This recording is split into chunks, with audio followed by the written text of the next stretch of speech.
ജനനായകന് ticket കിട്ടുന്നവർ ആരെങ്കിലുമൊക്കെ ഉണ്ടെങ്കിൽ ഒന്ന് പറയണേ. അതും 6 മണിക്കുള്ള ഷോയ്ക്ക് ടിക്കറ്റ് ഉണ്ടെങ്കിൽ പറയണേ. എടാ ഒന്ന് ബുക്ക് ചെയ്തേക്കണേടാ, എടാ 6 മണിക്ക് കിട്ടിയാടാ, എടാ ആ തിയേറ്റർ കിട്ടിയാടാ, ആ സീറ്റ് കിട്ടിയാടാ എന്നൊക്കെ ചോദിച്ച് നടക്കുന്ന ഒരുപാട് പേർ നമ്മുടെ ചുറ്റുമുണ്ട്. ജനനായകന് 6 മണിക്കുള്ള ആദ്യ ഷോയ്ക്ക് കിട്ടാൻ വേണ്ടിയിട്ട് അലഞ്ഞു തിരിഞ്ഞ് നടക്കുന്ന ആളുകളുണ്ട്. പക്ഷെ ഞാൻ പറയാം, നിങ്ങൾക്ക് ഭയങ്കര പാടായിരിക്കും അത് കിട്ടാൻ. അല്ലെങ്കിൽ നിങ്ങൾ ഫാൻസ് അസോസിയേഷനിലുള്ള ആരോടെങ്കിലൊക്കെ ചോദിക്കേണ്ടി വരും. നിങ്ങൾ ബുക്ക് മൈ ഷോ അല്ലെങ്കിൽ വേറെ ഏതെങ്കിലും ബുക്കിംഗ് ആപ്പ് വഴിയാണ് നിൽക്കുന്നതെങ്കിൽ നോക്കിയിരിക്കത്തേ ഉള്ളൂ. കാരണം ഓൺ ആവേണ്ട താമസമേ ഉള്ളൂ. ആ ടിക്കറ്റുകളൊക്കെ തന്നെ വിറ്റഴിക്കപ്പെടുകയാണ്. പക്ഷേ ബാക്കിയുള്ള ഷോയ്ക്കൊക്കെ ടിക്കറ്റ് ഉണ്ട്. പക്ഷേ അതിനൊന്നും അല്ലല്ലോ ഗുമ്മ്. വിജയുടെ അവസാനത്തെ സിനിമയാകുമ്പോൾ നമ്മൾ അത് ആരാധകർക്കൊപ്പം ആവേശത്തോടെ ഇരുന്ന് കാണണമെന്ന് ആഗ്രഹിക്കുന്ന കുറേ പേരുണ്ട്. അല്ലാതെ സമാധാനത്തോടെ ഇരുന്ന് കാണണമെന്ന ആളുകളും ഉണ്ട്. ഞാൻ പറഞ്ഞ ഒരു എൻ്റർടൈൻമെൻറ്റ് മോഡിൽ, ഒരു സെലിബ്രേഷൻ മൂഡിൽ ആ സിനിമ കാണണമെന്ന് ആഗ്രഹിക്കുന്ന കുറേ പേരുണ്ടെങ്കിൽ അത് ഈ 6 മണിക്കുള്ള ഷോയ്ക്ക് കാണണമെന്ന് ആഗ്രഹിക്കുന്നവരാണ് അവരെല്ലാവരും. അവർക്കൊന്നും തന്നെ ടിക്കറ്റ് കിട്ടുന്നില്ല. ടിക്കറ്റ് കിട്ടാൻ ഭയങ്കര പാടാവുകയാണ്. ഇത് ജനനായകന് മാത്രം സംഭവിക്കുന്ന കാര്യമില്ല. ഇതിന് മുന്നേ റിലീസായ വിജയുടെ പടങ്ങളൊക്കെ ഏതൊക്കെയൊക്കെ ഉണ്ടോ പിന്നെ എല്ലാത്തിനും ഇതേ കാര്യമുണ്ട്. സർക്കാരായാലും നിങ്ങൾ ലിസ്റ്റ് എനിത്തിങ്, ലിയോ ആയാലും വാരിസ് ഉൾപ്പെടെയുള്ള സിനിമയ്ക്കായാൽ പോലും ഇതിനൊക്കെ മോർണിംഗ് ഷോയ്ക്ക് ടിക്കറ്റ് കിട്ടാന്ന് പറഞ്ഞാൽ ഭയങ്കര പാടായിരുന്നു. ഇപ്പം ഞാൻ ഒരു കാര്യം, കഴിഞ്ഞ ദിവസം നമ്മൾ ഈ ജനനായകനുമായി ബന്ധപ്പെട്ട വീഡിയോ ചെയ്തപ്പോൾ മനസ്സിലായ ഒരു കാര്യം, പലർക്കും ഇപ്പോഴൊരു തെറ്റിദ്ധാരണ എന്ന് പറയുന്നത് ആദ്യ ഷോ ആരംഭിക്കുന്നത് 4 മണിക്കാണെന്നുള്ളതാണ്. പ്രിയപ്പെട്ട പ്രേക്ഷകരെ, ആദ്യ ഷോ ആരംഭിക്കുന്നത് 4 മണിക്കല്ല, അത് 6 മണിക്കാണ്.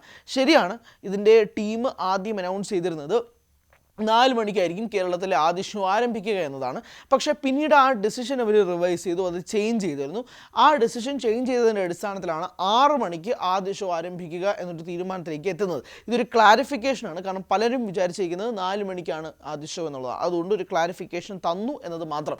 6 മണിക്കാണ് ആദ്യ ഷോ ആരംഭിക്കുന്നത്. അപ്പോൾ അതുകൊണ്ട് തന്നെ നമ്മൾ 6 മണിക്ക് കൂട്ടിയാൽ മതി. ഇപ്പോൾ തമിഴ്നാട്ടിലൊക്കെ 9 മണിക്കാണ് ഷോ ആരംഭിക്കുന്നത്. അപ്പോൾ അതുകൊണ്ട് തന്നെ ആദ്യ റിപ്പോർട്ടുകൾ, ഞാൻ പറയുന്നത് ഇന്ത്യയിലെ ആദ്യ റിപ്പോർട്ടുകൾ, മറ്റ് രാജ്യങ്ങളൊന്നും പോകേണ്ട, അവരൊക്കെ നേരത്തെ തുടങ്ങും. ഇന്ത്യയിലെ ആദ്യ റിപ്പോർട്ടുകൾ വരുന്നതിൽ ഒരു സംസ്ഥാനം കേരളമാണ്.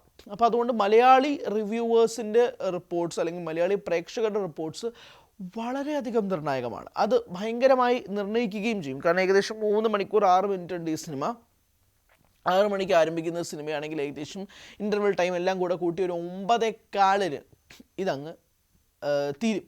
അപ്പോഴാണ് ഇതിൻ്റെ റിപ്പോർട്ട്സ്, റിവ്യൂസൊക്കെ വരുന്നത്. പക്ഷേ അതിന് മുന്നേ ഒരു റിപ്പോർട്ട് വരും, ഫസ്റ്റ് ഹാഫ് റിപ്പോർട്ട്. അത് ഏകദേശം ഒരു 7:30 മണിയാകുമ്പോഴായിരിക്കും ഫസ്റ്റ് ഹാഫിൻ്റെ റിപ്പോർട്ട് വരുന്നത്.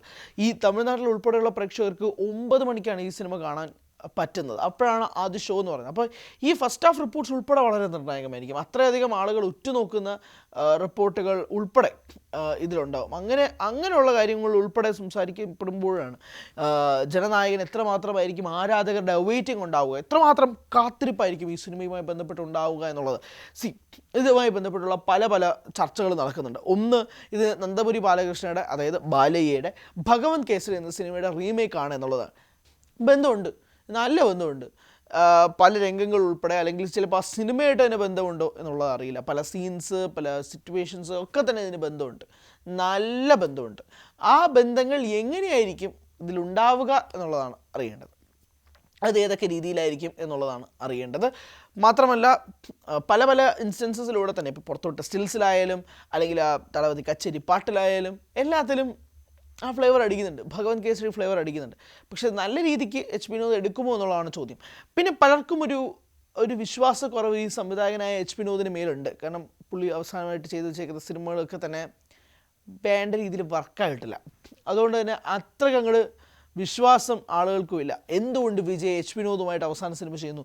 ഇവിടെ ആറ്റ്ലിയും നെൽസണും ലോകേഷും ഒക്കെ ഒരു വിളിക്ക് അപ്പുറത്തേക്ക് അവർ വന്ന് സിനിമ ചെയ്തു തരുമല്ലോ. പിന്നെ എന്തുകൊണ്ട് എച്ച് വിനോദ് എന്നുള്ള ചോദ്യങ്ങളൊക്കെ അറിയുന്നുണ്ട്. സത്യമായിട്ടും എനിക്ക് അറിഞ്ഞൂടാ എന്താണ് കാരണമെന്നൊന്നും. അത് വിട്ടേക്കും. എന്തായാലും വിജയുടെ അവസാനത്തെ സിനിമയാണ് എന്നുള്ള കാര്യത്തിൽ ഇവിടെ ആർക്കും തർക്കമൊന്നുമില്ല. അതിനുശേഷം TVKയുമായിട്ട് മുന്നോട്ട് പോവുകയും തൻ്റെ 2026 നിയമസഭാ തെരഞ്ഞെടുപ്പുമായിട്ട് വിജയ് മുന്നോട്ട് പോവുകയും ചെയ്യും എന്നുള്ളതാണ് അറിയുന്നത്. അപ്പോൾ സിനിമാ മേഖലയിൽ നിന്നും അവസാനത്തെ സിനിമയായിട്ട് വിജയ് ഇത് കൊണ്ടുവരുമ്പോഴേക്കും ആളുകൾ സ്വീകരിക്കുന്നത് എങ്ങനെയായിരിക്കും എന്നുള്ളത് വളരെ നിർണായകമായൊരു ചോദ്യം തന്നെയാണ്. കൗണ്ട് ഡൗൺ ആരംഭിക്കാം. കാരണം കൃത്യം ഇനി ഒരാഴ്ച കഴിഞ്ഞാൽ ജനനായകൻ തിയേറ്ററുകളിലേക്ക് എത്തുകയാണ്.